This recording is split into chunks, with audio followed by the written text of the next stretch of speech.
Assalamualaikum. Waalaikumsalam warahmatullahi wabarakatuh. Sehat semua anak-anak? Alhamdulillah. Baik, sebelum kita mulai pembelajaran di kesempatan pertemuan kali ini, silakan dipimpin doa dulu. KM-nya mana?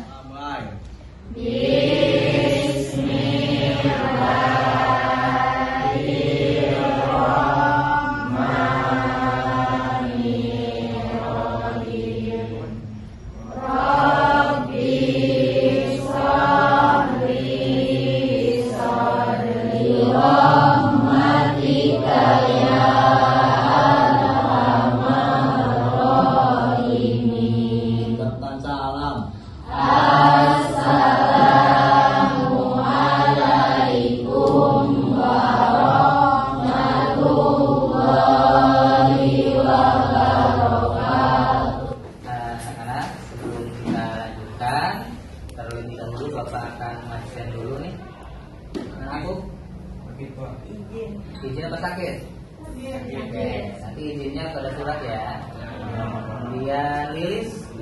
Oke. Mimin. Oke. Jadi semua ya. Baik, anak-anak, pada kesempatan pagi hari ini semuanya masih pada sehat? Semangat? Biar pada semangat, kita pompa dulu semangatnya. Kalau Bapak bilang pagi-pagi, kalian tinggal jawab pagi-pagi. Mantap. Pagi-pagi. Pagi-pagi mantap. Tepuk tangan buat kita. Nah, baik anak-anak.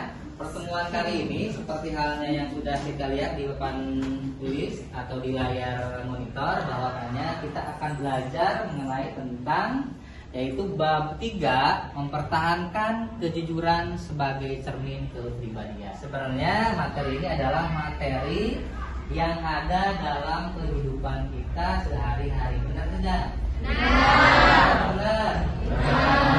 Karena emang kalau berbicara masalah jujur atau kepribadian itu adalah sesuatu yang nempel dalam diri. Ada yang bisa ngasih gambaran sebelum Bapak melanjutkan pembahasan materi? Ada yang bisa ngasih penjelasan enggak yang kalian tahu terkait dengan sifat? Enggak, boleh. Terkait sifat jujur yaitu sidik, yaitu artinya benar. Jadi suatu kejujuran itu adalah suatu perbuatan ucapan dengan lisan secara nyata. Baik, terima kasih Pak. Ya, terima kasih dulu. Kesesuaian antara ucapan dan perbuatan. Ya, kasih dulu buat Eva. Betul sekali apa yang sudah disampaikan sama teman kalian tadi, bahwasanya kaitannya dengan jujur adalah perbuatan atau ucapan yang sesuai dengan kenyataan. Jadi yang dinamakan dengan jujur adalah perilaku dan tindakan sesuai. Ini adalah pengertian terkait dengan jujur.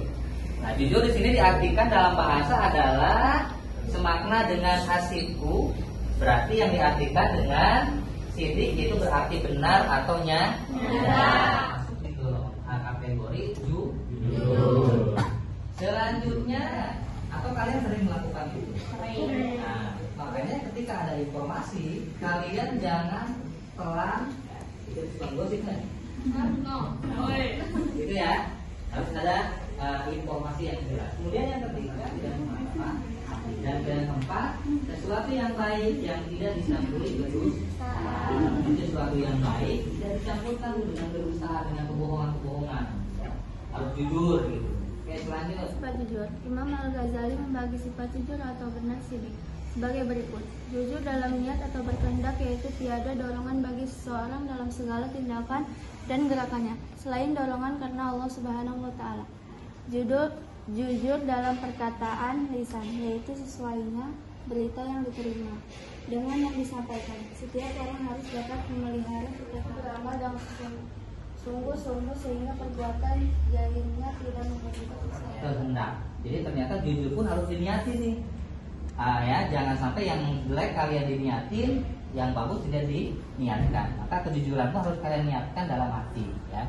Kemudian atau dalam berkehendak harus diingatkan. Kemudian jujur dalam perkataan atau lisan. Bismillahirrahmanirrahim. Dan janganlah kebencianmu terhadap sesuatu kaum mendorong kamu untuk berlaku tidak adil. Berlaku adillah, karena adil itu adalah dekat kepada takwa. Walau kana mulon. Yang artinya adalah sampaikan yang benar walaupun itu benar ya. Gimana juga disampaikan gimana? Karena jelas ini jelaskan adalah qul haqqu walau kana mulon. Katakan atau sampaikan walaupun itu benar ya, ketika keluar rumah izin atau enggaknya izin ya. Jangan sampai. Kemudian yang kedua, tidak meminta sesuatu di luar kemampuan kedua orang tua. Nah, ini yang perlu digarisbawahi. Tidak minta sesuatu yang di luar batas kemampuan orang tua kita. Pernah nggak kalian lakukan itu? Jangan sampai, misalkan kalian nggak hujan, nggak angin, ada teman punya HP baru pengen beli HP. Padahal orang tua nggak mampu. Ya, maaf ya, belum mampu membelikan. Jangan kalian paksakan untuk hal-hal yang orang tua tidak mampu untuk membelinya. Angga ya? Oke.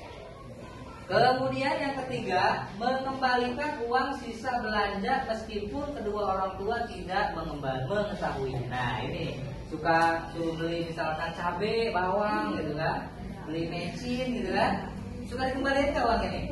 Kembaliin ya? Reva gimana kembaliinnya? Angga? Bener ya? Bener-bener nih. Karena suaka biasanya ada 5.000 lumayan, 10.000 nggak dikasih lagi. Kayaknya senyum-senyum kayaknya iya bener nih, nggak dikembaliin nih. Yang ngerasa seperti itu nanti setelah ini jangan dilakukan lagi ya. Karena itu adalah bukan salah satu dari perilaku mulia. Jadi kalian tidak berbuat jujur sama-sama. Selanjutnya, melaporkan prestasi hasil belajar kepada orang tua meskipun dengan nilai yang kurang memuaskan. Nah, sebentar lagi kita mau PAS nih. Ya, atau kalian kan kelas 3 nih. Ya. Suka dikasih ke orang tua nggak rapotnya? Suka. Yang nggak suka, ya awas nih, nilai kecil nggak dikasih, biasanya besar baru kita. Jangan ya, apa adanya aja. Orang uang hasil belajar saya sendiri, Pak, Bu, mau gimana lagi? Mending jujur daripada tidak jujur. Ya, kalau jujur lain lagi ya, enak. Ada jujur, ada jujur. Kalau jujur di warung. Kemudian yang kelima, tidak memberi atau menerima jawaban kepada teman ketika sedang ulangan atau ujian. Nah, ini juga sering terjadi nih. Angga, gimana nih ulangannya nih? Aman Pak. Aman ya? Tidak mencontek dari temen ya? Oke. Yang lain yang belakang? Suka nyontek nggak ulangannya? Enggak. Suka. Kan nggak bisa jujur. Oh, jujur ya, benar. Ya. Karena bagian daripada jujur ya. Jadi mulai sekarang kalau sudah belajar tentang jujur, maka jangan melakukan hal yang susi. Oke, Susi ya? Oke, Susi. Itu udah berjanji nih. Kita nanti ulangan 1 Desember. Jadi Susi harus jujur nih. Tentang ulangannya online di handphone, bukan handphone juga. Ya, karena ulangannya online sama kayak. Lanjut? Enggak? Oke. Yang keenam, mengatakan dengan sejujurnya alasan keterlambatan datang atau ketidakhadiran ke sekolah. Nah, yang suka lambat nih biasanya yang laki-laki nih di belakang. Suka lambat nggak di belakang? Pernah lambat nggak? Nggak apa-apa, jujur aja jujur. Meskipun jujur itu pahit, kuliah kalau kamu nggak pernah aja. Pernah jalan ya? Katakan jujurnya. Jadi alasannya macet karena jalan lagi dibongkar, ya bener macet. Atau jangan kalian membuat alasan yang tidak-tidak, padahal karena kalian begadang kesiangan. Ya sesuai aja apa ada ya. Karena sebenarnya guru itu senang kepada orang-orang yang jujur. Lanjut, mengembalikan barang-barang yang dipinjam. Padahal kan pulpen murah ya, cuma 1.500. Ya, kenapa suka dipinjam?